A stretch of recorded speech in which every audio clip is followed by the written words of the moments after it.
Westerville City Schools Board of Education. This evening's agenda will be displayed on the screens in the front of the room. Printed agendas are in the back of the room on the table.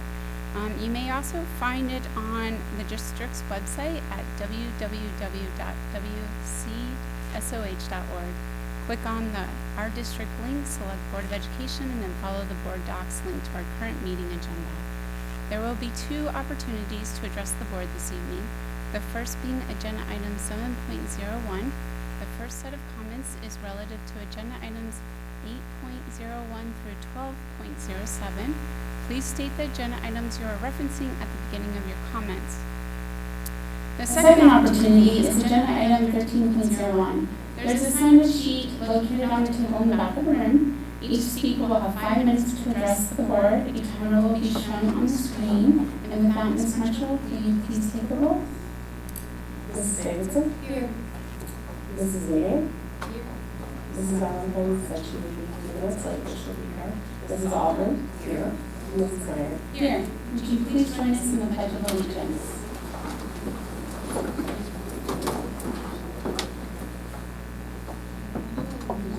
To the flag of the United States of America and to the republic for which it stands, one nation, under God, indivisible, with liberty and justice for all.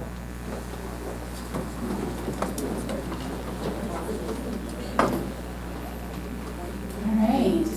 Next part is district highlights and recognitions. And I'm going to turn it over to Ms. Altman and Ms. Lavon.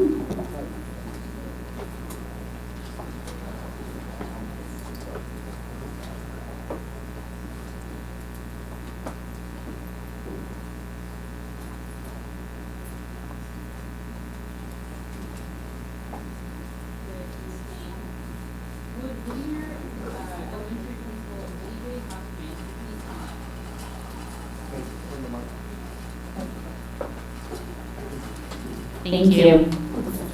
Welcome.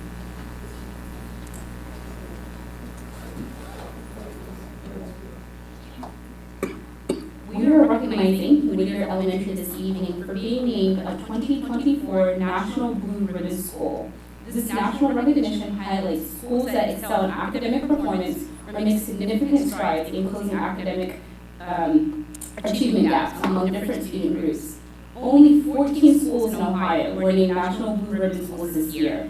Whittier was the only school in Central Ohio to receive this honor. The last time a school district was named a National Blue Ribbon Award was Emerson in 2006.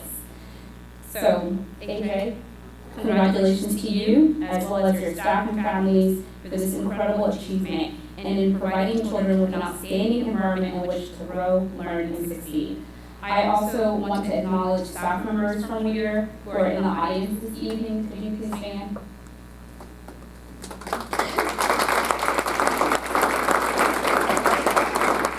Thank you. And so now I am so thrilled to present this proclamation to Whittier Elementary.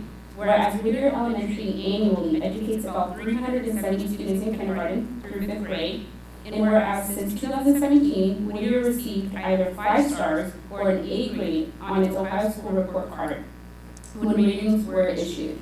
Whereas Whittier earned an overall 5-star voting award as part of the 2022-23 Ohio School Report Card Awards by the Ohio Department of Education and Workforce.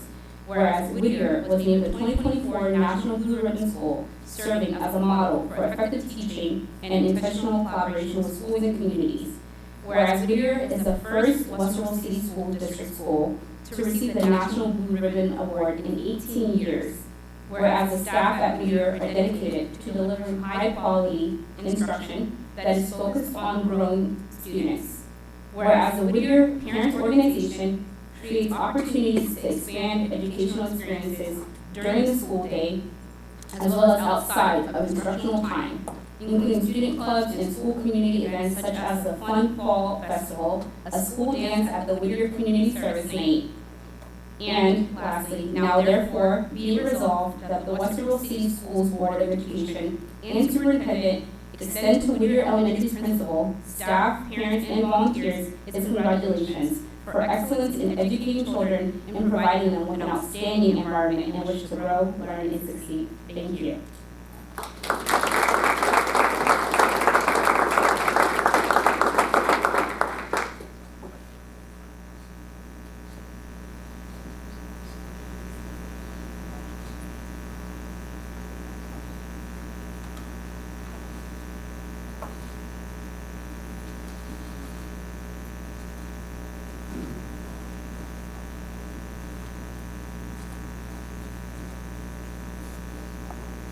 again, congratulations again to everyone for doing it in the community.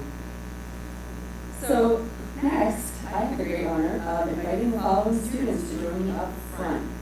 Maddie Rose, Ella Monson from Westerville Central, they're both from Central. Come on.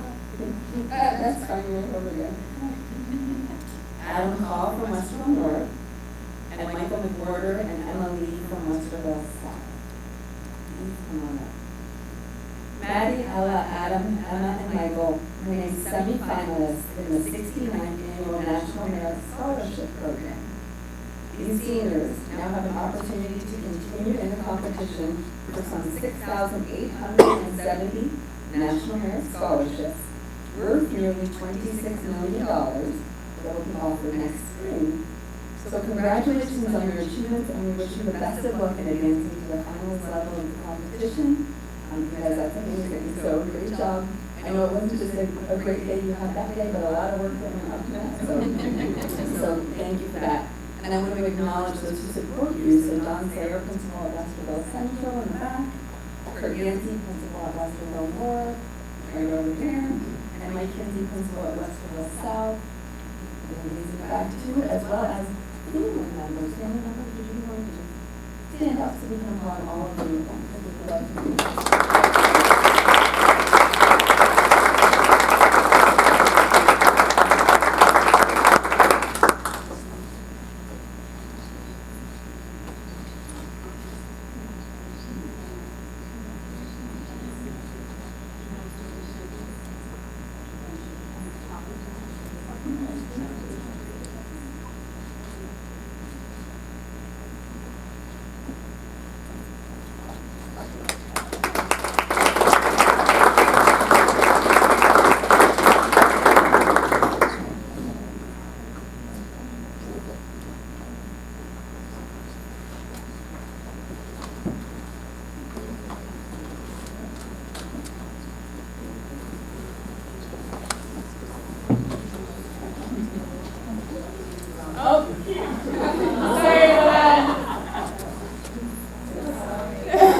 Congratulations.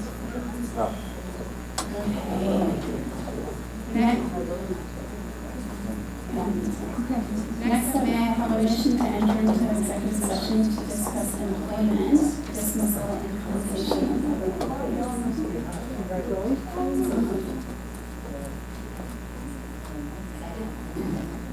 Ms. Marshall, will you take the vote, please? Mrs. Walker? Yes. Mrs. Davidson? Yes. Mrs. Weeder? Yes.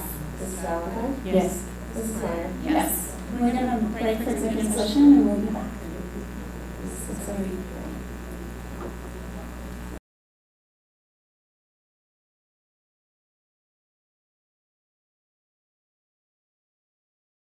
Are back, and next up we have the superintendent's comments. Ms. Hamburg.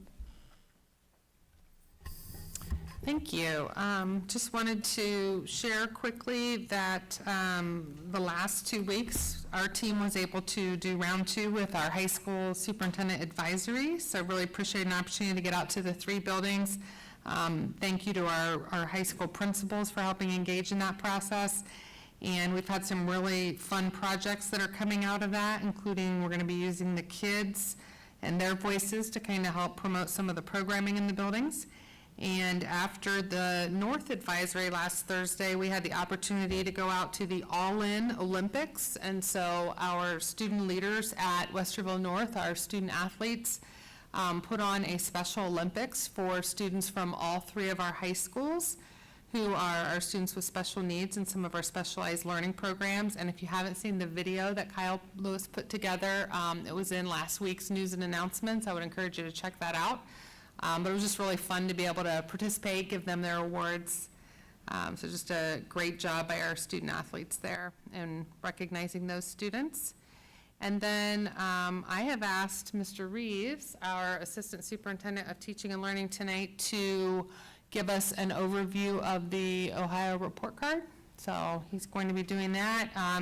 He and his team did this presentation for our administrative team last week, and it was really helpful, so I asked him to do it for you tonight. As always, I would just start by saying, and I'm sure that Mr. Reeves will cover this as well, that The state report card is based on tests that are a snapshot, so it's certainly not all that we're doing with our kids, but it is important for us to just look and be aware of what areas we're doing well in, what areas we'd like to do better in, and Scott does a nice job of putting that together for us. So I'll go ahead and turn it over to him. Thank you. And thank you, President Meyer, Vice President Altman, Ms. Hamburg, Mrs. Marshall, members of the board. I'd like to give a summary overview of our district's performance on the 2024 district report card, and I'll highlight our performance on each of the 6 components on the report card and give a snapshot comparison to the outcomes from this report card and the 2017 report card to get a sense of the expanded opportunities of our students. We've included 2 links in this presentation so that members of our community can have a quick and easy access to more detailed information on our report card. This first link takes you to our district report card. Most of the slides in this presentation are screenshots of our report card, but the link takes you to the Ohio Department of Education and Workforce website, which allows for a more interactive experience and access to additional charts, graphs, and multi-year trend information. The second link is to the Guide to the 2023-2024 Ohio School Report Cards. This 19-page guide provides an overview and explanation of the key components on the 2024 report card. And like Mrs. Hamburg said, I'd like to say that the report card is just one measure of our students' performance based on one standardized test at one point in time. We have many other measures to track student progress, from benchmarks assessments within our curriculum, grades that students earn in classes, to service experiences such as BizTown participation, activities within our community, performing arts and extracurricular performances, and high-level experiences such as the creative activity and service projects of our International Baccalaureate Diploma students and the Take Action plans of our Global Scholars Diploma students, of which Westerville City Schools has the largest Global Scholars program in the state, involving upwards of 150 students. And that's just a few of the many experiences that our students have. So when you look at the report card features, and Nick McElwain and I did a presentation a couple of years ago when our report card transitioned from reporting A through F grades to moving to stars. And so the state report card is still continuing that. It goes from 1 to 5 stars, with 1 being the lowest, needs significant support, all the way to significantly exceeds state standards with 5 stars. There are 5 areas that are rated of the 6 components: the achievement, progress, gap closing, graduation rate, and early literacy. Currently not rated is our college, career, workforce, and military readiness component, and we'll talk about all of those later and go into each of those components. So, as you can see, our overall rating is 4 stars, which means as a district as a whole, our total student performance exceeds state standards. So how does the state arrive at an overall rating? The district receives points for each of the 5 rated components based on their students' level of performance. Obviously, the higher the performance, the more points earned. Each component is weighted. The achievement and progress component each receive the greatest weight at 28.6%, and the other 3 components each receive a weight of 14.3%. The weighted points are then summed up to determine the overall rating. So our first component to look at is our achievement component. And as you will see, we earned 4 stars in our achievement component, which means, again, our students exceeded state standards. We also exceeded state standards last year. The graph you are seeing is a multi-year trend of our performance index indicator. The performance index measures the performance level results for all tests in grades 3 through our high school end-of-course exams, not just whether the students were proficient or above or not. There are 6 total levels a student can score, from the lowest, limited, basic, proficient, accomplished, advanced, and advanced plus. The higher achievement levels receive larger weights in the performance index calculation. And I apologize for the small print, but you will see that this year, Westerville City Schools reached a performance index score of 89.1. We've increased our PI score each year since our return to school from COVID. On the report card, we also have performance indicators, which report on the percentage of students scoring proficient or higher on each of our Ohio State tests.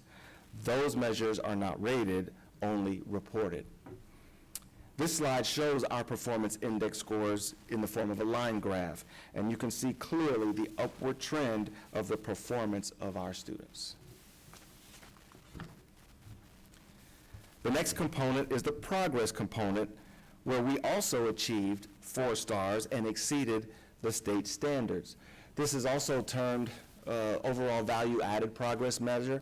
What does value-added means? It refers to a statistical analysis used to measure the impact of district schools and teachers on academic growth for groups of students from year to year. It's your 1-year growth. And how is it measured?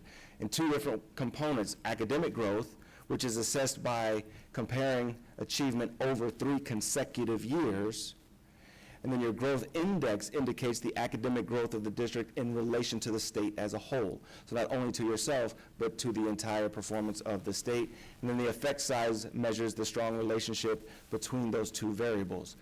4 stars means we had a growth index of at least +2 and an effect size of less than 0.01. If you ask me how we got to that, I'm going to call Scott Dorn up here for that calculus equation, because I don't know that I can get that one. But the statistical rating got us 4 stars. This graph shows the representation of growth in each of our tests. The blue and green, if you can kind of tell the colors, the blue and greens show that we've met or exceeded the state's expectation growth on those tests. And you can see the green in the 4th grade and the 5th grade test, and the dark blues in those grade levels. The yellow and reds show that we moderately or greatly fell short of the state's expectation of growth, with the gray band, which you see mostly in science, and then below Mathematic 1 and 2, there is no value-added data, mostly because we do not give those tests in those particular years. The top line, where it says all grades, is the aggregate of all schools, which demonstrated that as a whole, we have exceeded the student growth expectation and thus earned our 4 stars. The next component that makes up our overall rating is the early literacy component. This is where we earned 3 stars and met our state standard. You can see the 3 measures that are used to determine the overall rating to get the stars in the early literacy component and the weight of each of those measures. The first is the proficiency in 3rd grade reading, which reports how many students score proficient or higher on the reading segment of the Ohio State test for 3rd grade English language arts. We had 71.4% of our 3rd grade students hit that mark. The second measure is promotion to 4th grade, and as you can see, we had 99.8. Virtually all of our 3rd graders progressed on to 4th grade. The third measure, improving K-3 literacy, uses 2 consecutive years of data to evaluate the percentage of students moving to become on track with their reading. The 32.6% does not refer to all students. That percentage means that of the students that did not score proficient on the 3rd grade reading test, 32.6 of those students have moved to on track with their reading. Students who are off track are placed on what is called a RIMP, or Reading Improvement and Monitoring Plan, to give them the support they need until they get on track by scoring proficient on a subsequent state test. So you can see the sum of our combined percentages equals 71.6%, which falls, as you can see at the top, within the range of 3 stars. And just to give you a sense of the great work that is done and the challenges that our teachers face to support our 3rd grade readers, last year, and this has kind of become a typical occurrence of mobility within our district, we had 89 3rd graders who enrolled in Westerville City Schools after the first day of school. And so our teachers take students who have not been in our system, meet them where they are, and grow them until they reach reading proficiency. The gap closing component has the most pieces to it, and there's a lot of moving parts. And again, this year we earned 5 stars in the gap closing component for the 2nd year in a row, which means we significantly exceeded the state's standards. There are multiple measures that collectively determine the gap closure rating, and we'll go through those. The function of the gap closure component is meant to measure how each of our individual demographic groups of students are performing, not just how our students as a whole are performing. Of the state's 10 identified demographic groups, all students, Asian and Pacific Islanders, Hispanic, white non-Hispanic, American Indian and Alaskan Native, Black non-Hispanic, multiracial, English learner, economically disadvantaged, and students with disability, Westerville City Schools has 9 of those 10 demographics, which speaks to the richness of our diverse student population. The demographic group that we don't have enough students to qualify for is the American Indian demographic, of which we would need a minimum of 15 students for that demographic to be represented in our school district. So the graphs on the left, and I know they're hard to see, represent the achievement of our student groups based on their expected performance index score in math and English language arts. Now, in short, the red dot represents the expected standard, and the bar graph, the colored bars, represents their actual performance. So on the left, for both math and English language arts, each of our demographic groups exceeded their expected performance index. So of all of our 9 for English and math, the bar goes beyond the goal that's set for them, which is indicated by the red dot on there. The graph to the right represents their growth index that we just talked about. In English language arts, at the top right, only one group, our English learners, met the growth target, which is great, but the others fell short of the state's goal. That doesn't mean that those other groups didn't meet proficiency on individual tests, and it didn't mean that they didn't grow, which every group except one had a positive growth index. It just means they didn't meet the state's calculated growth standard of plus 2.0. In math, at the bottom right, every demographic group experienced growth, and all but one did meet the 2.0 growth standard. Another measure in the gap closing component is the English Language Proficiency Improvement Indicator. This measure is not about how English learners performed on the Ohio State tests, but rather the Ohio English Language Proficiency Assessment, or what we call the OELPA. Again, the red dot shows the goal of the state for those students. The bar shows the actual performance. Our English language arts, or our English learner students exceeded their success goal on the OELPA. Last year, we had 192 students in our English learner program successfully test out. Another measure on the gap closing calculation is the performance of our gifted students. The gifted value-added rating for growth exceeds, and that's that growth rating again, it exceeds the state goal. To give you a sense of the expectation of our gifted students, and not just ours, but gifted students around the state, remember that the district's overall performance index score was 89.1. Our gifted students achieved a performance index score of 116.9. However, the state's target was 118.1, which is why it shows not met. But it is still an incredibly high performance index number.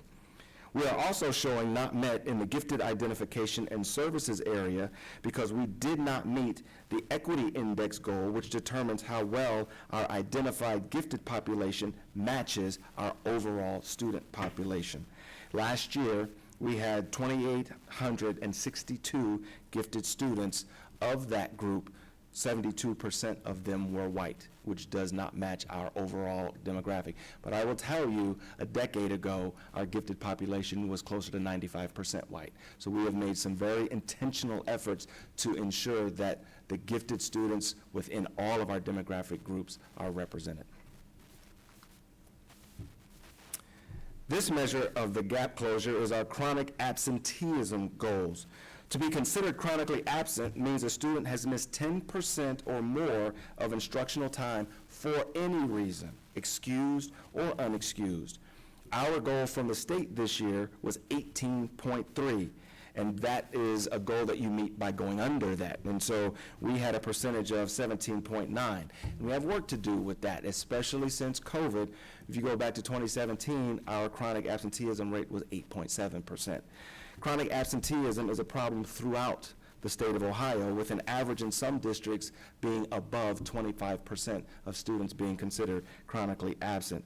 The governor and the Department of Education and Workforce just announced within the last couple of weeks a 5-year goal to reduce chronic absenteeism by half. They have a site developed on their website to provide structures and strategies for districts to use. The final measure that collectively determines the gap closure rating is the graduation rate of our different demographic groups. As you can see from the red dots compared to their performance bar, all but one of our student groups met their graduation rate goal. The one group that missed the graduation rate goal, their goal was 93.1%, and they achieved a rate of 92.7%. So very, very close by literally one student, but still a very, very high graduation rate for that particular group. And the fifth and final component that determines our overall rating is our graduation rate component. We achieved 4 stars, which exceeds, again, the state standard. There are 2 weighted measures that determine the weighting for this component. Our 4-year graduation rate, which is weighted at 60%, and our 5-year graduation rate, which is weighted at 40%. Our 4-year rate, which is the bottom line, kind of the lighter line on the bottom, which measures the class of 2023, our 4-year graduation rate is 92.8%. Our 5-year graduation rate for the class of 2022, which is the line above, is 95.9%. Those graduation rates demonstrate a steady increase over the last decade. In fact, we have not been this high since 2012, when our graduation rate was 92.1, and we exceeded that, and it's been over a decade since we've achieved a graduation rate to this level. We attribute this to the appropriate interventions in our high schools from the time students are freshmen, begin to identify students who are not on track to graduate and provide the appropriate interventions for them, including our partnership with our Equal Opportunity for Success program at our academic enrichment facility to ensure we are able to celebrate with these students at graduation every Memorial Day weekend. This component, the college, career, workforce, and military readiness component slide, is not currently rated and is not part of determining our overall rating, but instead reports on the readiness of our graduates to continue on to post-secondary education, to enter the workforce, or to enter the armed forces. This graph shows items such as our ACT and SAT participation and remediation free rates. It shows the percentage of our graduates who earn honors diploma, earn industry-recognized credentials, earn dual enrollment credit, and how they score on AP and IB exams. At the end of this presentation, I have a comparison slide to show the actual percentages of some of those measures. This slide continues the reporting of the multiple readiness measures of our graduates. You'll see a star next to the pre-apprentice measure, and we're excited about 2 opportunities that have been developed with the work of Matt Meisner and Ann Baldwin. We have 2 growing programs to mention, one with students in a pre-apprentice program with Performance Auto down on Morse Road and Cleveland Avenue, and they are getting authentic automotive technician experiences, and another with a few of our students working with the City of Westerville's electrical department, where they are learning how to change and repair street lights and change street signs and traffic lights and all of those things. And if you're lucky, one time you might ride by and you look up to some of the folks in the bucket up changing street lights, and they very well may be our kids enjoying a pre-apprentice program. And we look forward to expanding more authentic learning experiences for our students like this in the future. This final measure of this non-rated component shows the percentage of students that enter college beyond graduation and enter the workforce and the military. And again, I have a slide coming up that shows some of these percentages. And that brings me for a moment to our final slide. Now, our district's mission is to prepare students to contribute to the competitive and changing world with which we live. For me, the final two components, the graduation rate and the college career, military, and readiness, demonstrates our meeting that mission beyond all other items for me on this report card. Of course, we pay close attention to all of our data, our third grade data, our middle school data, our high school test, all our benchmarks that are checkpoints along the way to graduation. It informs us of which students are on track and those who need support to ensure that they do graduate and are ready for that changing world. We often find that our performance is compared to past performance. I thought I'd share some of the readiness benchmarks from 2017, a few years prior to COVID, to this year's report card, a few years beyond COVID. When you look at some of these measures, we have a couple of demographic measures at the top. When we look at the percent of students of color we had in our district in 2017, it was 42.7%.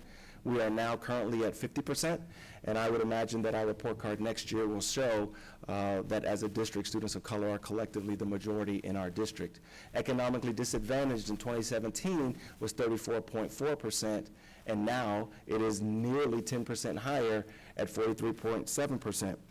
I mention our demographic changes because research suggests that performance on standardized tests are directly correlated to characteristics like race, economic status, and education level of the family. So looking at the fact that our district has become more racially diverse, and we've experienced an increase in students designated as economically disadvantaged, that same research would suggest that we should be performing worse.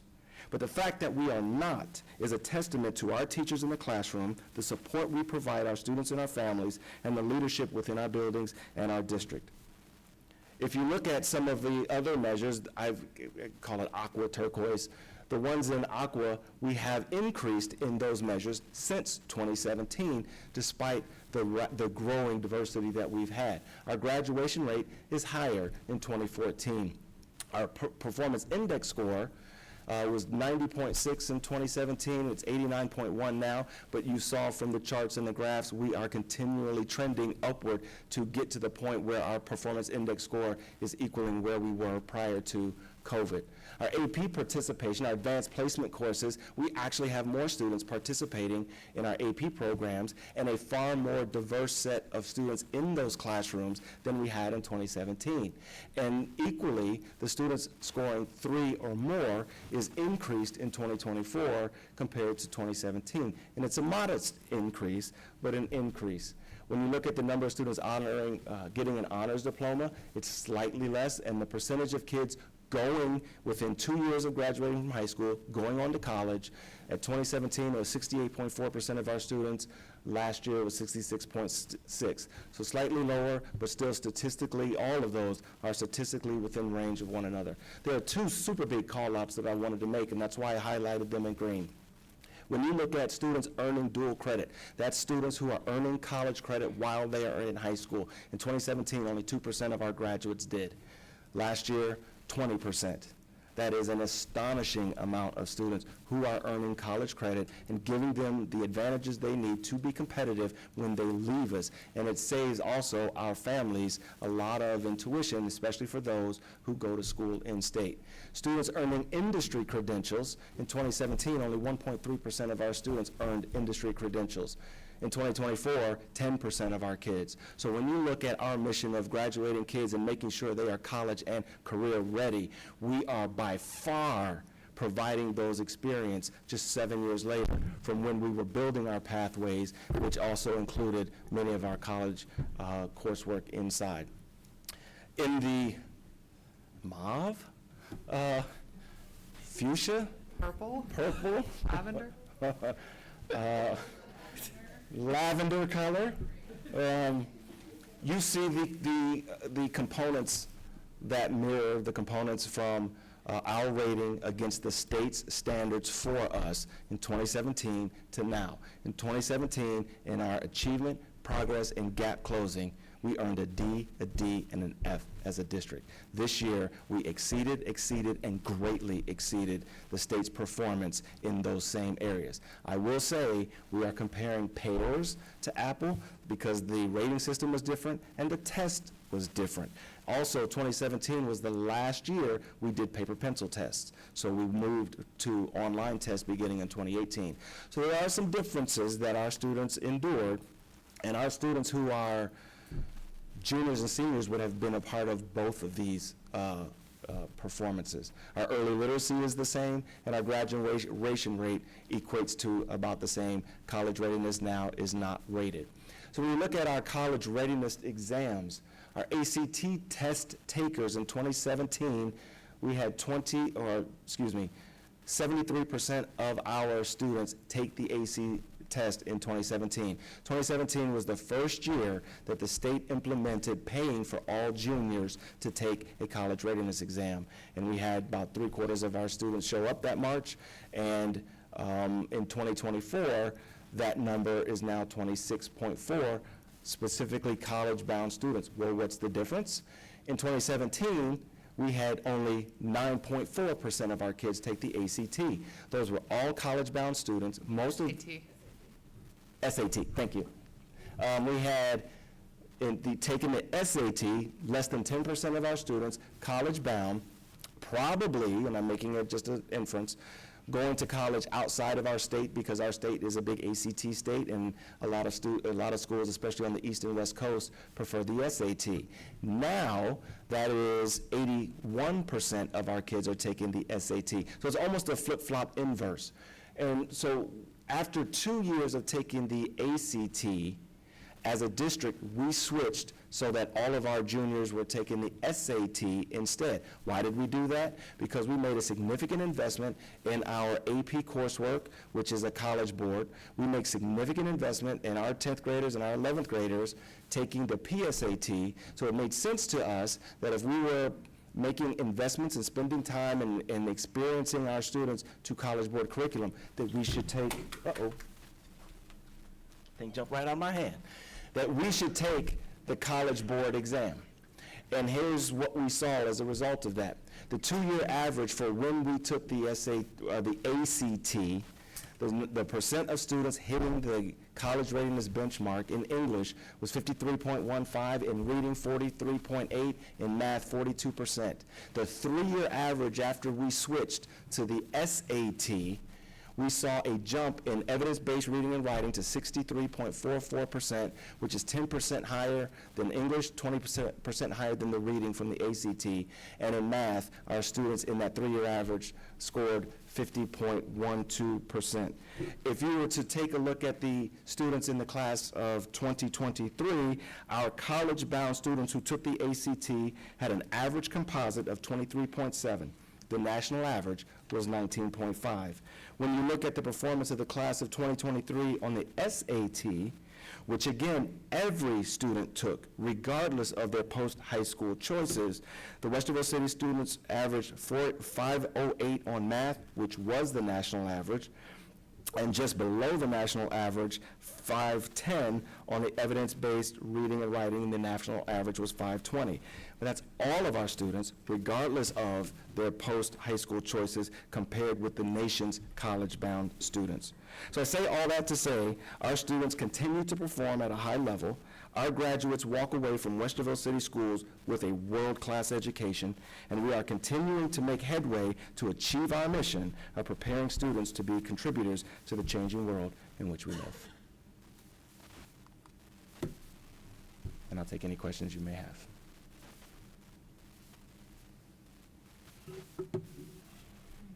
I have a question. Okay. Well, actually, listening to you, like, this is a snapshot of how our district's doing, right? There's a lot of complexities in Sure. these numbers. Mm-hmm. So as a parent or a community member, we're looking at these, like, what should they should be thinking about? Because, you can take a look at this and say, oh, we're not meeting a standard, or we're exceeding, but there's so much more Yeah. richness to this. And then also, how do we use this report card in making decisions for the district? If I were to advise a parent or family, I would advise them to look specifically at their child, because it's their child and their child's experience that they are going to be most concerned with, and are their children on pace? Are their children at or above grade level? How are their children doing on the test. And then they engage with their schools, their teachers, their building levels to see if they are above, are they getting the enrichment they need? If they need intervention, what interventions are being provided for them? So that's really an individual thing than to look at it as a whole, because the breadth of our families are going to be all over the place in terms of the achievement. We use this data, but we also have benchmark measures along the way that inform us and are pretty good, give us a pretty good predictor of how our students are going to score. We use benchmark tests within our curriculum. Our elementary uses a battery of assessments. We have grades. We have things like iReady in middle school and elementary school, which has turned to be a good predictor of if students are on grade level. And those who aren't, as we are working on our framework, which we call multi-tiered systems of support, MTSS, to ensure across our system our students are getting the needs met that they have, whether they're enriching, bless you, somebody back there, either enriching or intervention services they need to make sure that they get to grade level or beyond, so that as they march through our system, we have several folks, whether they're instructional coaches, reading specialists, curriculum specialists, who go in and provide supports and look at the data. They put together professional development. They put together teams to look at the curriculum and resources that we have to make sure that the teachers have the most appropriate ways to support our kids. Thank you. My question was to point out all the various ways that we're tracking data and how we're making sure that we're meeting our marks and really centering the students in their learning.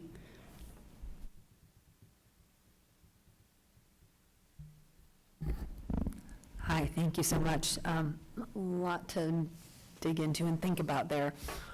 There's just two pieces I'm hoping you can talk about the connection or lack thereof between them. And that's when you look at the early literacy component, right? And then our gap closure for English learners. So can you talk to us for just a minute about the early literacy component? And Ms. Relford, I don't know if there's anything you'll want to add, but just on the early literacy component, how does our proportion of English language learners factor into that? In that, you know, when you've got a lot of young people that are learning English, Yes. and they're also learning to read, Yes. right? Then They're not exempt from that. And they're not, right? Cheryl, I invite you to come and join me. Thank you. But then you look at the gap closure for English language learners. So I just wanted to put those two next to each other. I think it's slides 9 and 10. Yeah. Right, and talk about that for a minute. So good evening. I hope I state this correctly because you're testing my memory a little bit. Thank you for this. So our EL learners, if they've not been in the country, I think it's the first 3 years, they're not counted in the same way. Okay. And so they may not show up in the report card right away, but they do show up in the data that we're monitoring on a day-to-day basis. So we're digging in their performance data to make sure that we are meeting them where they are and helping to grow them so that they can eventually no longer need the extra support from our EL staff. And we do find that we have a high percentage of students who are EL learners who who test out of needing EL services. So that's a good thing for our district. When it comes to state test, it gets hard. It gets really hard to gauge that specific number of students who will meet up to proficient. We have a high number of students who are EL learners who are on REMPs, and they will be on a REMP for a while because they need multiple levels of instruction and interventions in order to be at the rate in which a student who was born and raised in the U.S. is able to function.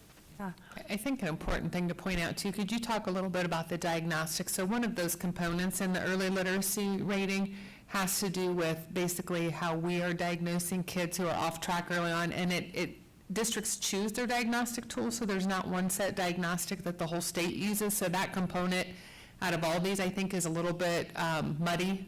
It anyway. is. I don't know if that's the best word to use, but. So I think Muddy is probably as clear as mud when it comes to early literacy because it has the proficiency rate, it has the diagnostic score, it has the percentage of students who are moving from off track to on track. So there are different opportunities, but all those pieces and parts determine that component of the report card. I think if we look at it from a broader lens, a student, an EL student who is new to country, they're receiving classroom instruction from the teacher like everyone else, but then they also receive some pull-out services on top of that day-to-day instruction. So I think we have to work within the parameters of what does the instruction look like for them in the day-to-day, because some of the measures they may not perform at a higher rate, but we are seeing steady growth for those students. Yeah. It's a little hard to meet Thank you. Thank you. It sort of put you on the spot there, sorry. But You I sure just was did. I didn't thinking have about- a chance to think it through, but I was thinking about those two together and looking at the ELA growth by student group, right? When you look at the English learners, which they performed very well. and our EL learners they get some exemptions because they have to be in the country long enough before we yeah. start counting that score towards them. Yeah. So we make the investment, we grow them, and then ultimately we want them to be able to show the signs of they no longer need that support.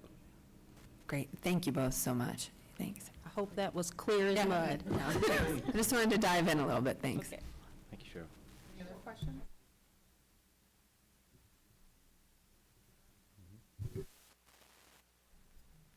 All right, next up, yep, we have the treasurer's report. Ms. Marshall?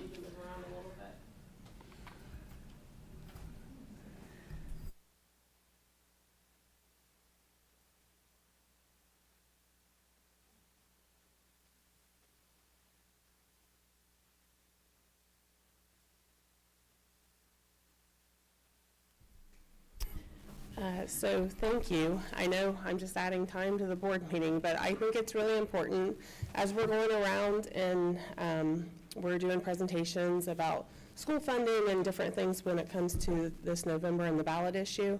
There's just a couple of areas I want to expand on and have that available for anybody that wants to learn about these things. So I'm going to go over property taxes and school funding, state school funding here. So 1997, 2000, 2001, and 2002, the Supreme Court of Ohio ruled the state's funding models unconstitutional. To this day, still hasn't been ruled constitutional. This is a graphic from, I think it was in the Columbus Dispatch back when Governor Kasich was in office, talking about how simple school funding was. That case was known as the Droff decision, and the reason it was ruled unconstitutional was due to the over-reliance on local property taxes, and also because the state uses residual budgeting, which basically means they set their budgets for things that they need, and then whatever's left over, they sort of put towards the public schools. And so that's those were the reasons that the judges cited for that. Just a little bit of history lesson if you're interested. Back to fiscal year 1990, all the various school funding formulas, when we talk about school districts trying to plan for the future, we are subject to the state's annual biennium budget. And so we're continually trying to follow along with what's happening. This is where we are right now. We're in the Fair School Funding Plan model, still using fiscal year 2022 cost data for that formula. So we're a couple years behind with inflation and all of those things. The Fair School Funding model, and this is just a graph that kind of shows how they come up with the cost, the base cost, and then there's some categorical funding that's added into the base cost for that school funding formula. As I mentioned, our funding formula is subject to the state's biennium budget process. Our current biennium budget, we're in the last fiscal year of that. So House Bill 110 was the start of the Fair School Funding Plan with fiscal years 22 and 23. The state implemented it at 17% and 33% in those fiscal years. Fiscal year 24, last year they implemented half. So, and then fiscal year 25 that we're in now, they implemented 67%.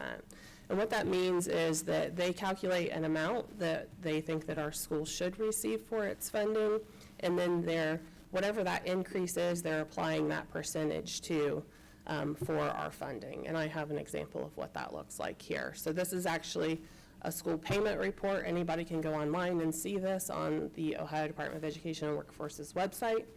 But you can see it shows what our calculated funding is here, and then what the state is funding, and then there's that calculation that they do for that percentage, and so that's what that does. In the state of Ohio, school funding, public school funding is a shared responsibility between the state and the local community. The state now calls this the local capacity, which is a measure of each school district's ability to raise revenue locally to determine the state and local share to the cost of education for each student.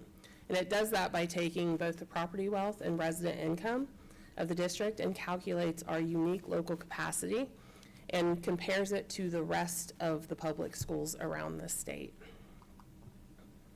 I've shown this graph a number of times. This is the change in our local share and state shares since fiscal year 2021. You can see that we've decreased by 20% since that time. I do just want to make a note, this came to my attention recently, that our mailer that we sent out to all of the residents, fiscal year 2023, the state share on that mailer was showing 43%. That's not correct, it's 27%. I apologize for that error. My graph was recreated in that mailer and I wasn't aware of it and didn't see that. So, but these are the correct percentages here. This is a slide from a presentation I recently attended that shows the change in the state share percentage from fiscal year 2024 to fiscal year 2025. You can see those dark orange spots all around there means that local shares decreased by 5%, or the state share decreased by 5% or more. In our case, our decrease was about 7% this year.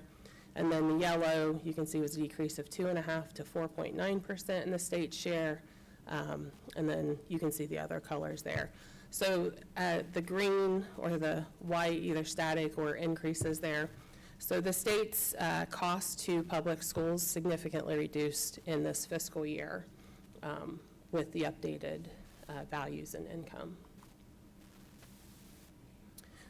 Just a snapshot of, since fiscal year 2019, what our total state funding has been compared to what our calculated funding has been.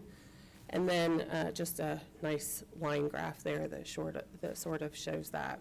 I want to make sure that it's clear that we're dealing with two things. We're dealing with a school funding formula that the state does not fully fund, and we're also dealing with a funding formula that the state is continuing to decrease its share of what it should be funding. So there's a couple of things there. And just a note up there in the top right corner, in May of 2020, some reductions that we saw during COVID times from the governor's office.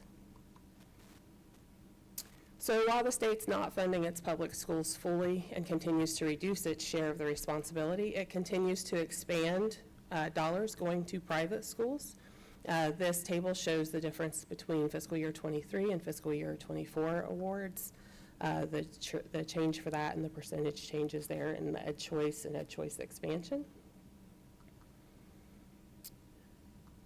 And this line graph shows since 2014, the state's total dollars going towards private schools that are not at all subject to the same requirements that public schools are.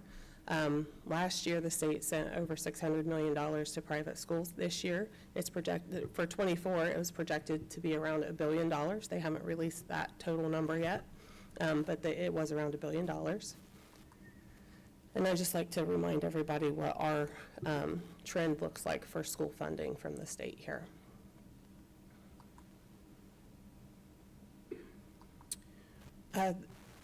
Excuse me. The state funds Westerville schools.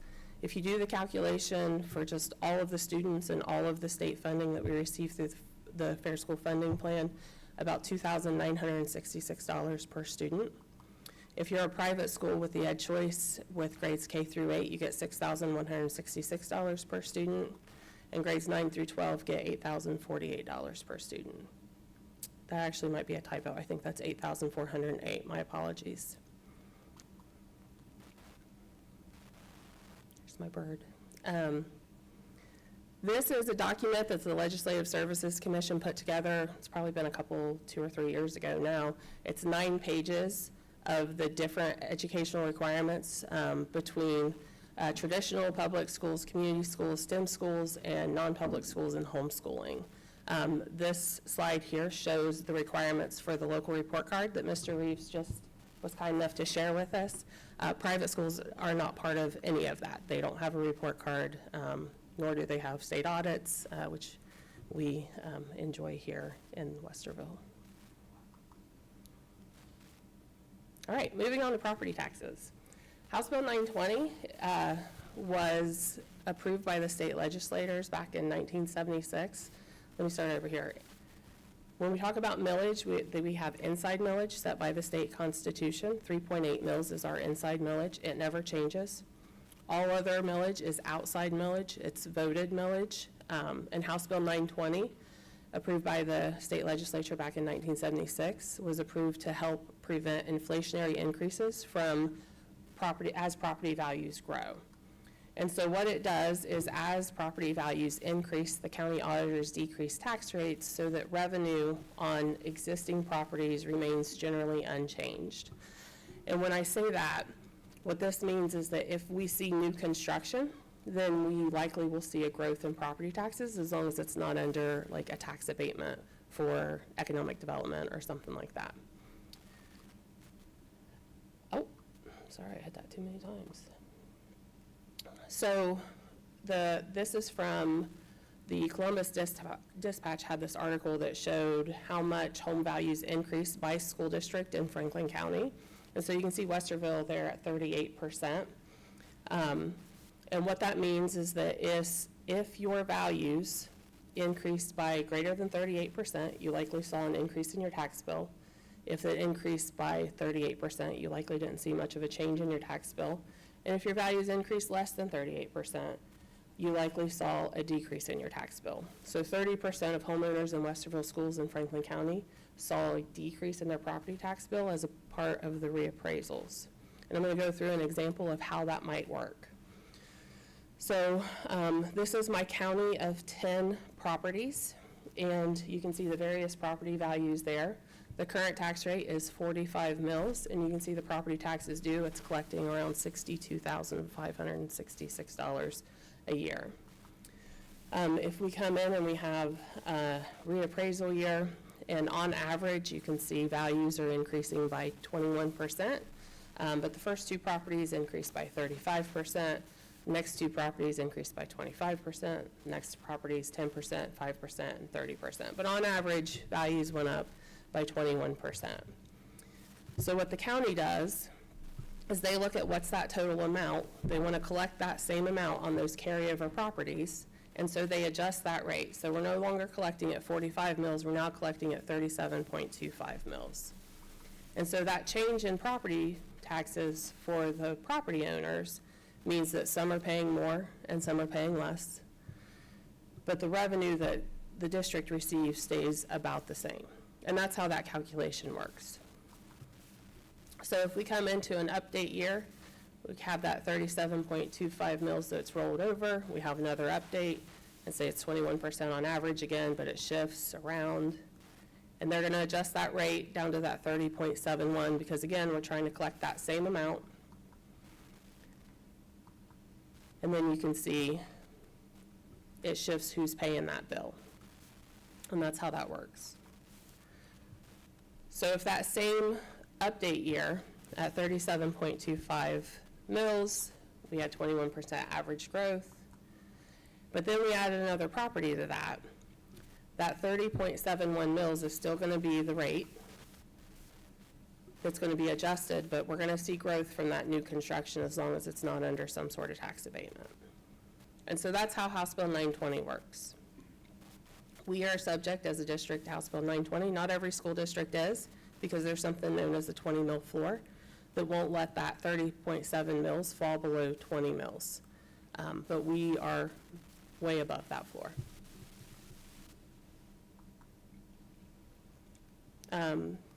The state of Ohio, through policy over the last several decades, has continued to shift the cost for public schools to homeowners. This is a table from Dr. Howard Fleeter, who's an economist in the state of Ohio, who's well-known, has spent a lot of time in this space. And this was part of a presentation he did. So class 1 is our homeowners, and you can see back in 1975, they paid about 46.1%. This also would include any agricultural property. And this, in 2022, which is when this was done, they were paying about 66.1%. And for businesses, you can see that shift. That's shifting from commercial, industrial to residential and agricultural in there. All right, that was my presentation. What questions can I answer for you?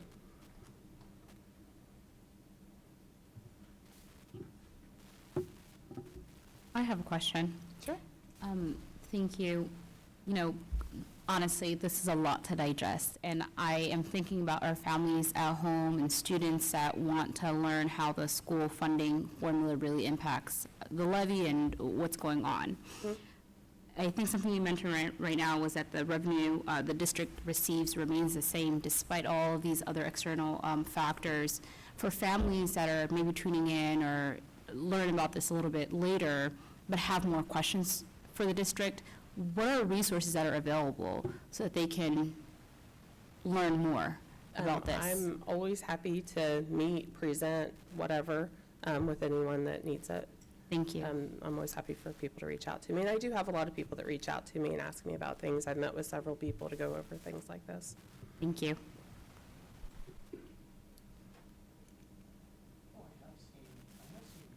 I'm not taking questions from the audience. I'm just speaking to the board.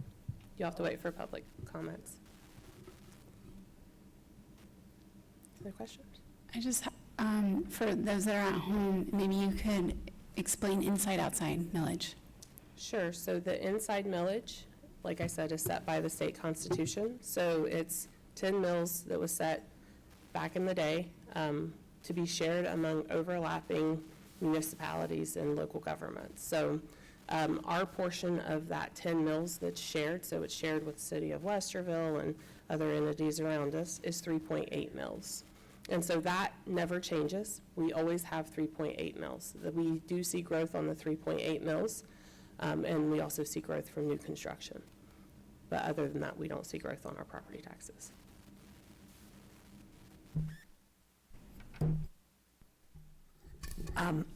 There's a lot in here. Just a couple of things I want to make sure that we're I'm taking away appropriately. The amount of funding that the state of Ohio is putting into public schools has been declining, and the amount going into vouchers, private charters has been increasing. Yes. Rather significantly. Yes. Okay, so that's one. Another one is that since the 1970s, if we want to call it the property tax responsibility, has shifted significantly onto private, homeowners, agricultural land, away from business properties, right? Yes. So that's the second one. Yes. Okay. And then third is that when our properties are reappraised, right, what happens because of the House Bill 920 is that the total amount collected stays really close to the same, within a few dollars. On our voted levies. On our voted levies, not on the inside, but on the outside mills, on the voted levies. Right. But individual property owners might see an increase or a decrease depending on how their individual property was reappraised. Right. But that overall, on the outside voted millage, we're collecting pretty much the same amount. Yes. Okay, thank you. Those are just three things that I think are The other thing I want to point out about House Bill 920 is it works both ways. So if property values decrease, tax rates would increase so that the revenue stays about the same, but it will never increase above the voted millage. Yep. So this operating issue is for 4.9 mils. If values increase, it won't collect at 4.9 mils, it'll collect it less. But if values decrease, it will never collect more than 4.9 mils. Right. And what we're voting in, when people vote for levies, is, I mean, it's articulated in terms of millage, but they're really voting in a collective dollar amount. Yes, That gets translated to a millage, and then the millage adjusts, but the dollar amount stays the same on those voted mills. on those properties, yes. Okay, thanks. I know that you didn't cover this, but I think it's worth noting too. I think what's really telling, to go back to your point too, is that the pupil amount per pupil in the Westerville schools, even, is getting so much less than private schools in K and private schools through 9 through 12 substantially. Thinking about, I know some of our construction dollars are also going to private schools as well.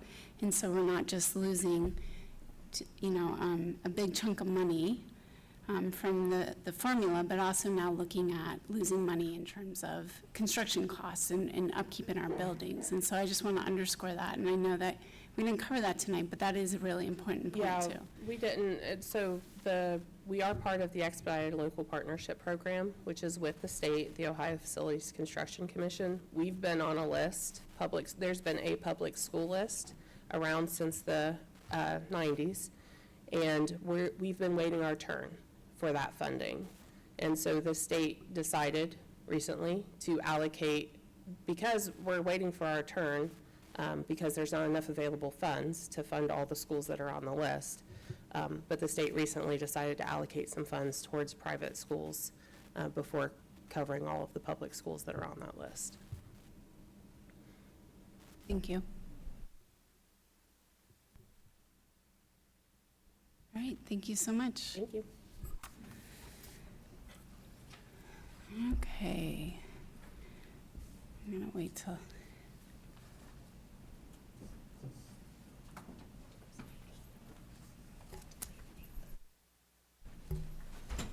Thanks. Are you ready? I didn't want to rush you. May I have a motion to approve the minutes for the regular Board of Education meeting held on Monday, September 23rd, 2024? So moved. Second. Any discussion? You did? Okay, will you take the vote? Mrs. Davidson? Yes. Mrs. Valentine? Yes. Mrs. Lieband? Yes. Mrs. Altman? Yes. Mrs. Meyer? Yes. And may I have a motion to approve the minutes of the special session Board of Education meeting held on Monday, September 30th at 2024? So moved? Second. Ms. Marshall? Mrs. Altman? Yes. Mrs. Davidson? Yes. Mrs. Lieband? Yes. Mrs. Valentine? Yes. Mrs. Meyer? Yes. And we have 7.01, we have no public comment. Moving along to financials, and 8.01, the audit committee update. Ms. Marshall? Yes, thank you. So I just wanted to touch base this month because we would typically be talking about just getting started with the audit and all of those things. So just an update, our audit committee members all did return for this year. They are gracious enough to continue. This is not the most exciting work, I'm not going to lie. So, but I really appreciate it. So we have our community members, Eric Kyer, Javon Williams, Carl Priedman, Scott Pryfogel, and Dory Christian, that are our community members that serve on the audit committee. It also includes myself, our assistant treasurer, Laura Hendricks, our board members, Jen Altman and Christy Meyer. Thank you for being the board liaisons for that. And then our superintendent and our deputy superintendent also serve on that committee.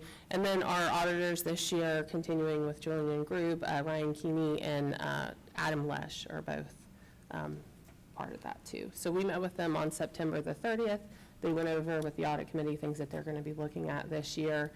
Specifically on the federal fund side, they're reviewing food service as part of the single audit. So they actually just started in district today. They've had some information sent to them already ahead of time. But, you know, we always enjoy working with them. And I will say we're always happy that we received the Clean Audit Award. We continue to receive that, and I don't see any reason why this year would be any different than that. So hopefully I'm not jinxing myself, but I feel pretty good about it. So.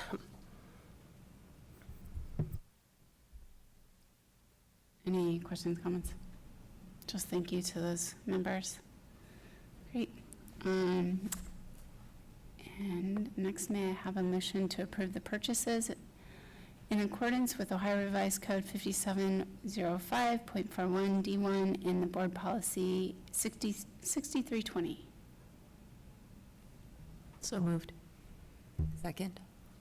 Ms. Marshall, will you talk to us about this? Yes, thank you again. So these are what we call then and now purchase orders. This is where we have a purchase order that's dated after an invoice date. In this case, we had one for Bridgeway Academy. That was for some special ed services that we received. And there was actually a purchase order opened at the time, but it's from a prior fiscal year, and so that's since been closed, and Bridgeway was late getting an invoice to us. So that's why you see that here today. And it's more than $10,000. That's why it's on the board. Or more than $3,000, sorry. But yeah. Okay. Any questions? Comments? Okay. Will you take the vote? Mrs. Valentine? Yes. Mrs. Altman? Yes. Mrs. Davidson? Yes. Mrs. Lieband? Yes. Mrs. Meyer? Yes. Next, is it okay if we take the personal consent agenda as one? Okay. May I have a motion to approve the personal consent agenda 9.01 through 9.11? So moved. Second? Welcome, Ms. Dennis. Well, good evening, President Meyer. Nicole's good about turning the mics off, so let me try that again. Good evening, President Meyer, Vice President Altman, members of the board, Ms. Marshall, and Ms. Hamburg. Tonight's personnel consent agenda includes action items with regard to resignations, retirements, leave of absence, contract status changes, one-time pays, and other employee-related decisions. Within item 9.01, classified resignations, it is with a heavy heart that I share Jerry Miller, from our maintenance team, passed away on September 24th. We are very appreciative of all of Jerry did for our district during his 25 years of employment and offer our deepest condolences and prayers to his family. We have 4 staff members who have announced their retirements on this evening's agenda. Troy Reed is retiring after 5 years of service to the district. Angela Stone with 4 years of service to the district. Teresa Wagner with 24 years of service. And Shelley Ebright with 34 years of service.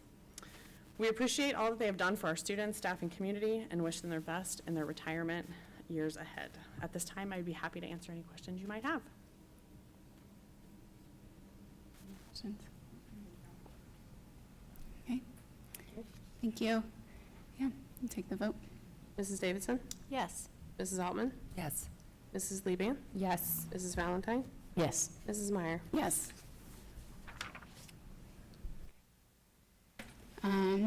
We have no old business, no new business, and so next up we have standing business. May I have a motion to approve out-of-state overnight field trips? So moved.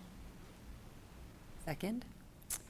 Welcome, Ms. Baldwin. Good evening, President Meyer, members of the board, Superintendent Hamburg, and Mrs. Marshall. I have 2 trips for your consideration this evening. The first is for our Westerville High School's dance team to attend nationals in Florida at the end of January. And those are students at all 3 high schools that participate in that. And then the second trip is for our competition cheer team at Westerville North to participate in nationals, also in Florida, at the beginning of February of this next year. And I'm happy to answer any questions you may have. Just good luck to them. Ms. Marshall? Mrs. Lieband? Yes. Mrs. Altman? Yes. Mrs. Davidson? Yes. Mrs. Meyer? Yes. Next up, we have early graduates. So may I have a motion to approve the early graduate candidates who have completed all local and state requirements? So moved. Second? Welcome again, Ms. Baldwin. Good evening. We have 7 students, including 5 students in the class of 2025 and 2 students in the class of 2026 who have applied for early graduation, anticipate completing all of their graduation requirements before their cohort. So your approval this evening of these candidates for graduation would allow them to receive their high school diploma upon completion of all of those requirements. And they do have an option to still walk in May if they choose to pick up their diploma at that time. And I'm happy to answer any questions you may have. Just congratulations. Yeah. Thank you. Mrs. Liebing, Yes. Mrs. Altman, Yes. Mrs. Davidson, Yes. Mrs. Meyer. Yes. And may I have a motion to approve the service agreement with Muskingum Valley ESC? So moved. Second. And Ms. Glass, welcome.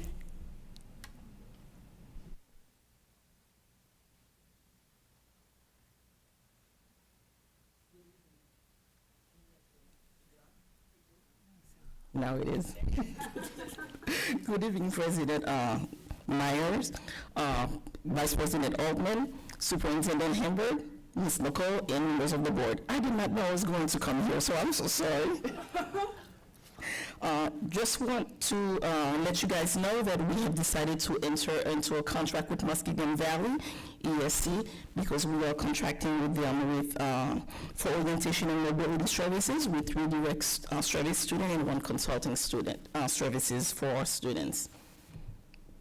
And I ask that you guys approve this contract.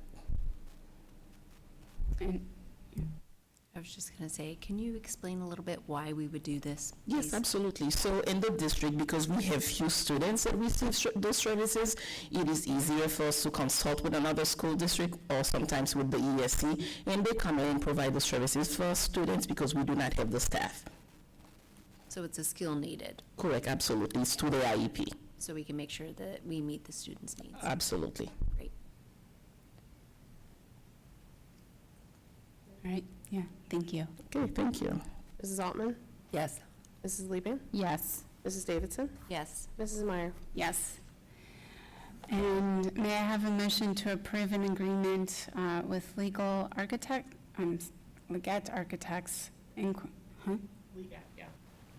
Architects Incorporated for design and construction administration services for capital projects at Mark Twain and Robert Frost. So moved. Second? And welcome, Mr. Swartz. Thank you, and I got the mic on, so I'm already ahead of the pack here, so this is pretty good. Good evening, President Meyer, Vice President Altman, Superintendent Hamburg, Treasurer Marshall, and members of the board.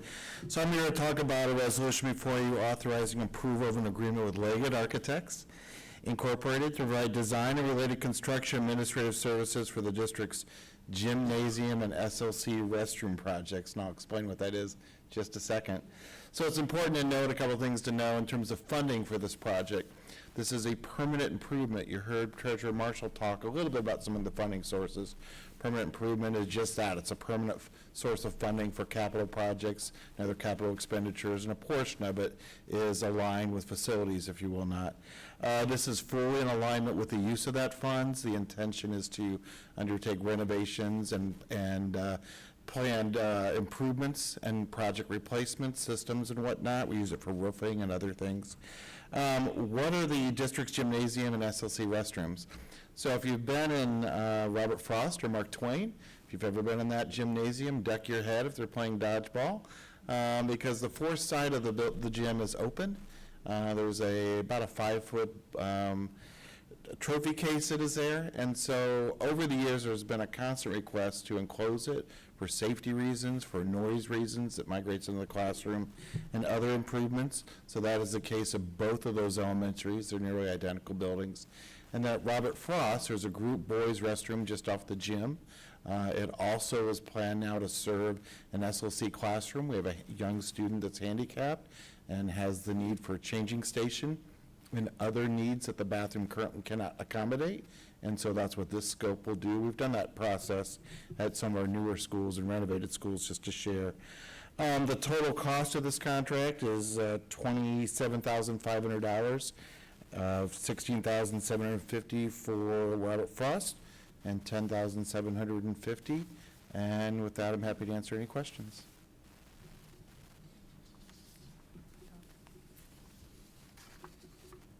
Any questions? Okay. Mrs. Lebian? Yes. Mrs. Davidson? Yes. Mrs. Altman? Yes. Mrs. Meyer? Yes. And next up, may I have a motion to approve the agreement with VSWC Architects for Design and Construction Administration Services for Whittier Kitchen renovation? So moved. Second? And will you talk to us about this? Sure. Is it okay, because this and the next two resolutions are all the same type of scope, firm, and number? Is that okay? Yeah, I didn't see that. Yes, thank That's you. okay. Yeah. We have to, Yeah. Right. Yes, they are three separate contracts, three separate resolutions. So each of these resolutions is authorizing approval of an agreement with V as in Victory, SWC Architects Incorporated, to provide design and related construction administrative services for the Whittier Elementary School Kitchen Renovation Project, the Hawthorne Kitchen Project, and the Hanby Elementary. So all identical in that what the scope involves is the renovation and improvement of those kitchens. All three projects are being funded from 2019 bond money. That's important to note. It's existing bond money the local community already supported. It is available because we got lower bids for some of the earlier work on those three schools, but we did not include at that time due to projected estimates. The kitchens, they are still in definite need of renovation. They fall in full compliance with the assessment done in 2017. You've heard the State of Ohio OFCC and the ELP program, as Treasurer Marshall alluded to, so they are eligible for the 35% credit once completed and awarded. But what's key, again, is they're with dollars that are available now, as was originally allocated for each of those schools. I would note Hanby, those who are familiar with it, their kitchen was on the lower level. It was dispersed, if you will, relocated to the cafeteria when the lower level former kitchen became the secured entrance. And it was always planned it would get its own permanent location. That's what this will solve. So again, right now, it's in a corner, if you will, the cafeteria. This will put it in alignment and allow staffing, security of food, delivery of food, alternative choices for that school to come in full alignment from a facility standpoint with our other schools. And the same case would be with Whittier and Hawthorne, although they're within current architectural confinements of where they are. So with that, all three projects also, I guess since I lumped them, are for $46,000 each, same number. And with that, I'm happy to answer any questions. I think I just want to highlight, you brought up that it was part of the bond money from 2019, and this is part of the facilities master plan. Yes, this is part of. So this is continuing on with that, so we're finishing up these projects. Thanks for noting that. Yes, this is all part of Phase 1 of Facilities Master Plan. Again, the next bond issue continues Phase 2, as you may have heard people say in the past, but this was Phase 1, again, approved in 2019 with that bond levy. Great, Thank you.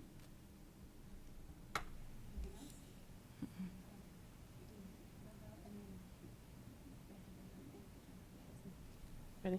Mrs. Lebian? Yes. Mrs. Altman? yes. Mrs. Davidson? Yes. Mrs. Meyer? Yes. And may I have a motion to approve the agreement with VSWC Architects for Design and Construction Administration Services for Hawthorne Kitchen renovation? So moved. Second? Will you take the vote, Ms. Marshall? Mrs. Lebian? Yes. Mrs. Davidson? Yes.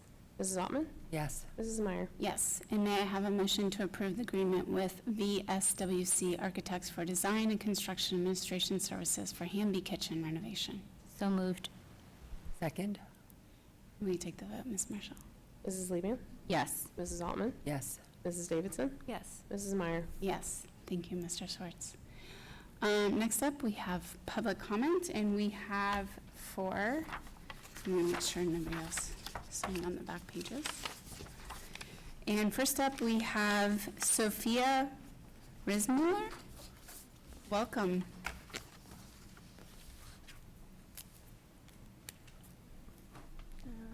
And just as a reminder, you'll have 5 minutes, and there will be a timer up here. Yeah. I'd first like to thank you guys for listening to me. I'm Sophia, and this is Aubrielle. I know you have a lot of more important things, I guess. But to me and to my fellow seniors, this is important. I would like to discuss allowing seniors to paint parking spots at school.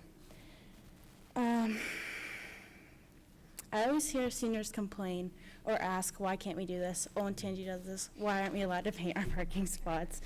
And even when I was discussing the idea with teachers, they were like, oh, that sounds great. And there was an art teacher, I think his name was Mr. Whitwer. Mm-hmm.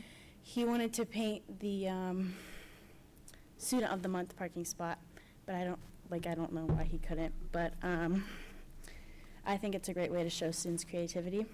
And I think it makes the school more inviting before people walk into the door if they can see like a colorful parking lot. One thing that, like, I don't know, I think it could be used as a fundraiser for senior activities. I know that you guys had talked about like needing more money for schools. I think that's a levy that you guys had talked about.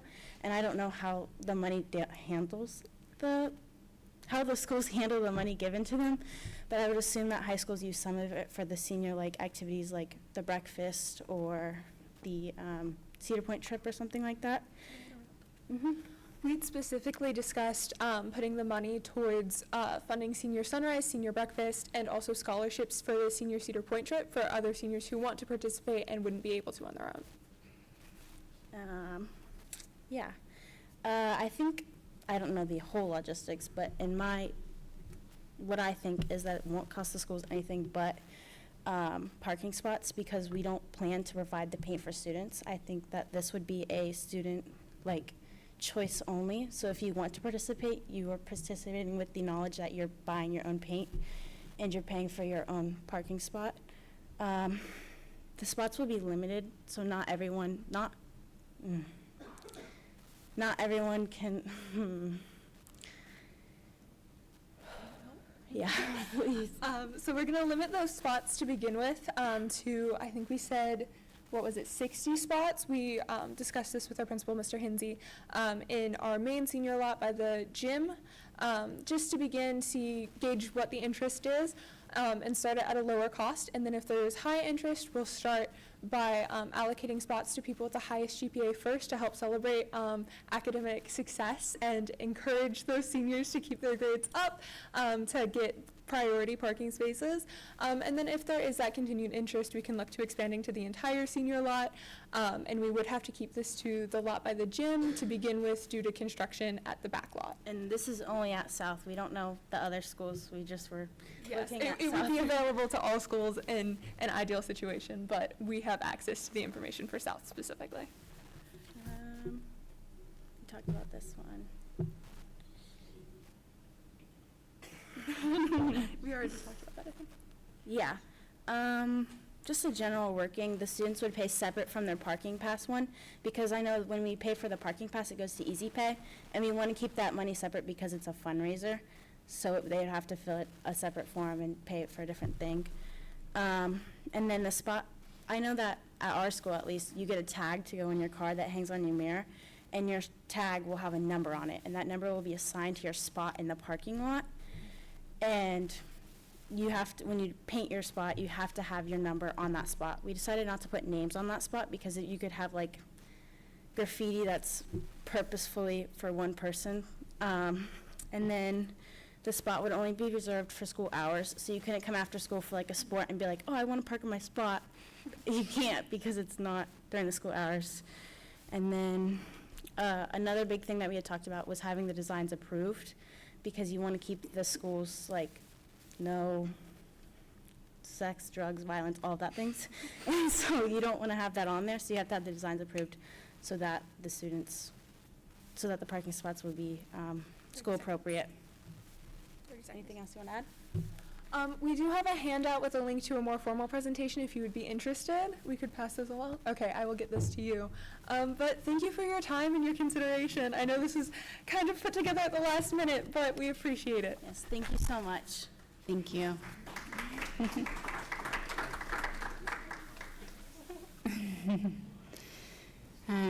Okay, I just want to remind everybody that you'll be given 5 minutes, since I didn't say this, to address the board. Please, and a timer will be shown on the screen, and Mr. Dorn will call time at 5 minutes.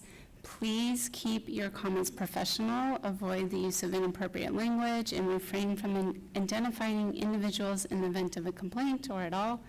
Please address your comments to the board and not to the audience. So next up, we have Mr. Don Krinsky. Welcome.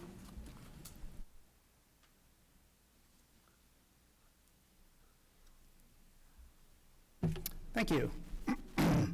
Just a couple facts, I'll start with that, and then I'll jump into my prepared information. 70% of residents have eaten a tax increase based on the reappraisal, and the district has picked up $2.7 million based on that reappraisal, just so everybody understands that. But I went to the Westerville City Council meeting where they were debating the school levy. They used terms like devastating, investment, and understanding all the facts. I completely agree with them in applying these terms to the levy, but in a completely different way. Let's talk about the terms the council used and the way that they applied them, and let's apply them over the last 10 years' test scores results from the district website. All of this is available on the Facebook group page, Westerville Levy Concerns. We have invested hundreds of millions of dollars into the school system with operating levies and bonds, and the results are as follows over the last 10 years. Third grade math, 2014 pass rate 89%, 2023 pass rate 73%, down 18%. Fourth grade math, 2014 pass rate 85%, 2023 pass rate 74%, down 13%. Fifth grade math, 2014 pass rate 78%, 2023 70%, down 10%. Science, 2014, pass rate 79%, 2023, 71, down as well. Sixth grade math, 2014 pass rate 90%, 2023 pass rate 61%, down 32%. Seventh grade math, 2014 pass rate 85%, 2023 pass rate 55%, down 35%. Finally, eighth grade math, 2014 pass rate 89%, 2023 pass rate 43%, down 52%. So I say to the city council and everybody else listening and watching, we understand facts and they are devastating, but to the students. Scores are down double digits across every grade level, every subject. I'm embarrassed how bad they are, and the district should be as well. We heard excuse after excuse at the forum last week about scores being down. Then the district did admit that they're not where they want to be. That is on top of the last forum where the district admitted 2019 levy enrollment projection of 1,300 more students is not going to happen and was wrong. They actually have lost 800 students, but they're still keeping the $16 million from that levy that was passed that year. I believe the teachers are more than competent to get the job done, but think you need an actionable plan with strategies and tactics with deadlines to get the scores back to the 2014 levels.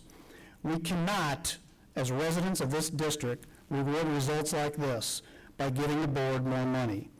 If I was the CEO of this $200 million company, which, quite frankly, that's exactly what we're talking about here, I would fire every one of the directors with results like that. Transfer back the $30 million, revise down the 5-year projections, create a plan to address the poor test scores, and help the kids.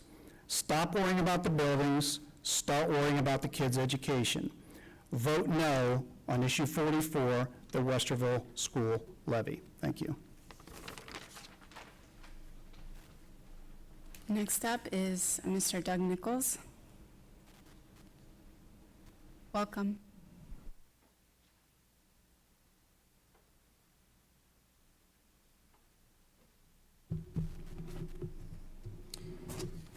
Good evening, Westerville Board of Education. My name is Doug Nichols. I'm standing up here for the over 40% of students and their families in the district who are at poverty level. I'm standing up for the many seniors in the community who live on Social Security and retirement. I'm standing up for the hardworking, paycheck-to-paycheck people in the district who contribute to the Westerville schools, who may not see a raise, or if they do, their modest raises are instantly snatched right back out of their hands by health insurance premium increases, inflation, etc. On July 8th, the board approved placing an operating levy on the November ballot of 4.9 mils, the highest option the board could have chosen. I'm standing up for anyone in the Westerville School District who will experience a significant impact from the largest levy option the board chose. I've heard heartbreaking stories on Nextdoor and Facebook of people who are legitimately afraid that if the levy passes, they may lose their homes or have to make very difficult choices about being able to pay for groceries and medicines and being able to pay basic bills.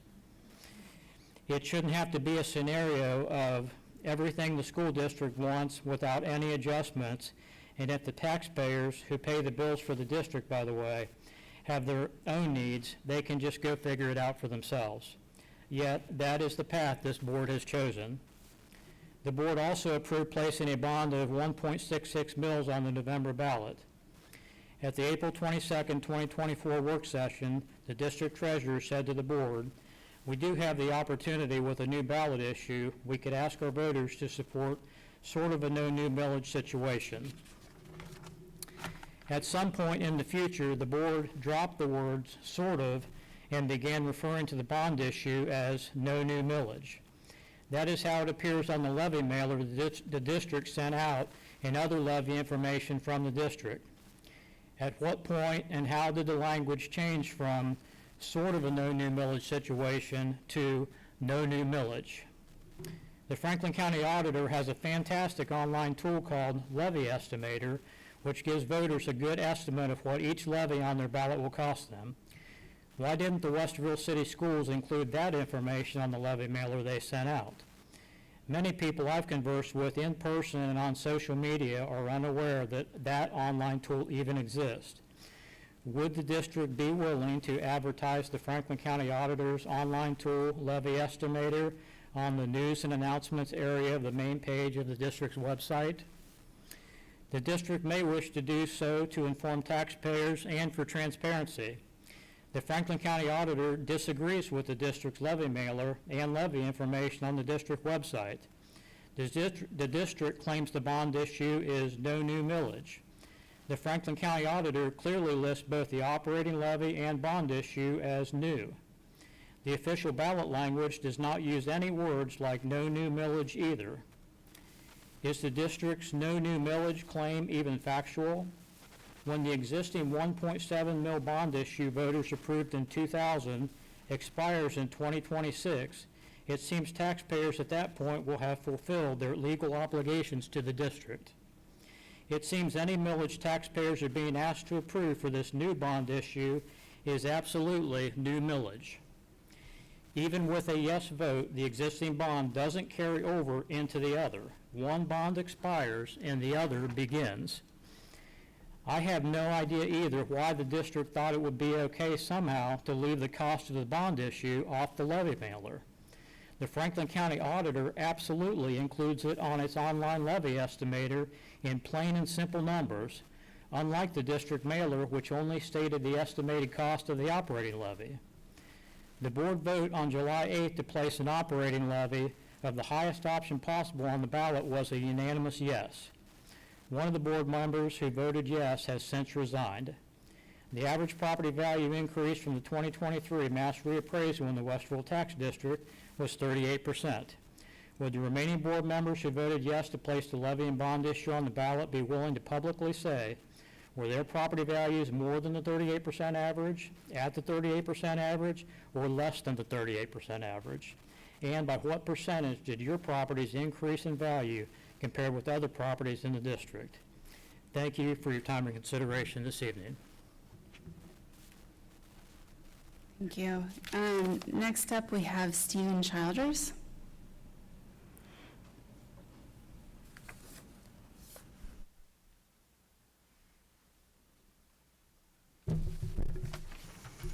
Hello, Board. Happy Columbus Day. I'm Steve Childers. I come here to announce my decision to vote no on the Westerville City School Levy. I'm encouraging my friends and neighbors to do the same. These gentlemen left some good reasons, but I have another. The reason for my decision is that Westerville City School Board of Education's blatant hypocrisy and bigotry against the gospel of Jesus Christ. I am encouraging everyone to vote no on all levies for Westerville schools until the board rescinds its decision targeting Christians honoring the Lord by teaching the Bible and the gospel of Jesus Christ in their vote on September 30th to rescind policy P05223, absence for religious instruction. The policy used by LifeWise to minister to children in our area with private funds, off school property, and with parental permission. This board has shown a clear disdain for Jesus Christ and the Great Commission, parents, and taxpayers. To illustrate the board's bigotry and targeting of Christians, look no further than the meeting on September 23rd, just last month. On that day, they announced their intention to rescind absence for religious instruction used by Christian group LifeWise. To lay this hypocrisy bare, I will read their announcement verbatim from an email they sent to the community on September 13th, just last month. Anyone who chooses to do so, please read along with me. And I asked not to be interrupted by the board as I read their own words. WCSD Board of Education announces new member. The Westerville City School Board District Board of Education is expected to vote on the appointment of Anissa Layden. Sir, you cannot. These are your. I understand. You cannot. I can't read your email. You are calling out, as I said. I'm you cannot laying the call out. hypocrisy out bare. This is your warning. Say it again. You will be removed. Okay, well, we'll see if we can take some other action to remove a little more money.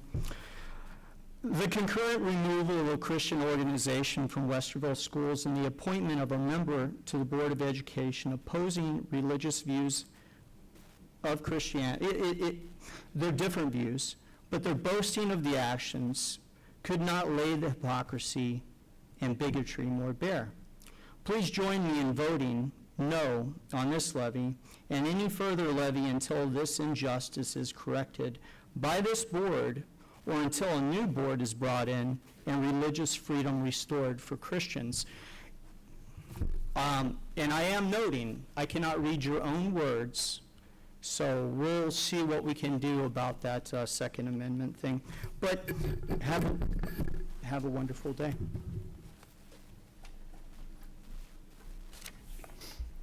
Okay, next up is board comments. Who would like to start?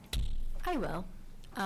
Super excited to have students here, and I know the students that approached the podium, one of the first things they said was, I'm sure you have more important things to do. Absolutely not. We are here for the students, and we always want to hear from the students. It was absolutely delightful, made my night. Secondly, painting the parking lot. Mr. Dorn and I have had this conversation for years. Just so you know, I'm a huge fan of that, although that is probably more of a booster thing and to work with Carrie Dennis. But I love the idea, Carrie. If there's any way we can make that happen, I support it. I think, you know, for all the schools, not just for South, by the way. So I will be excited to hear what happens with that. And that's it for me. So thank you so much.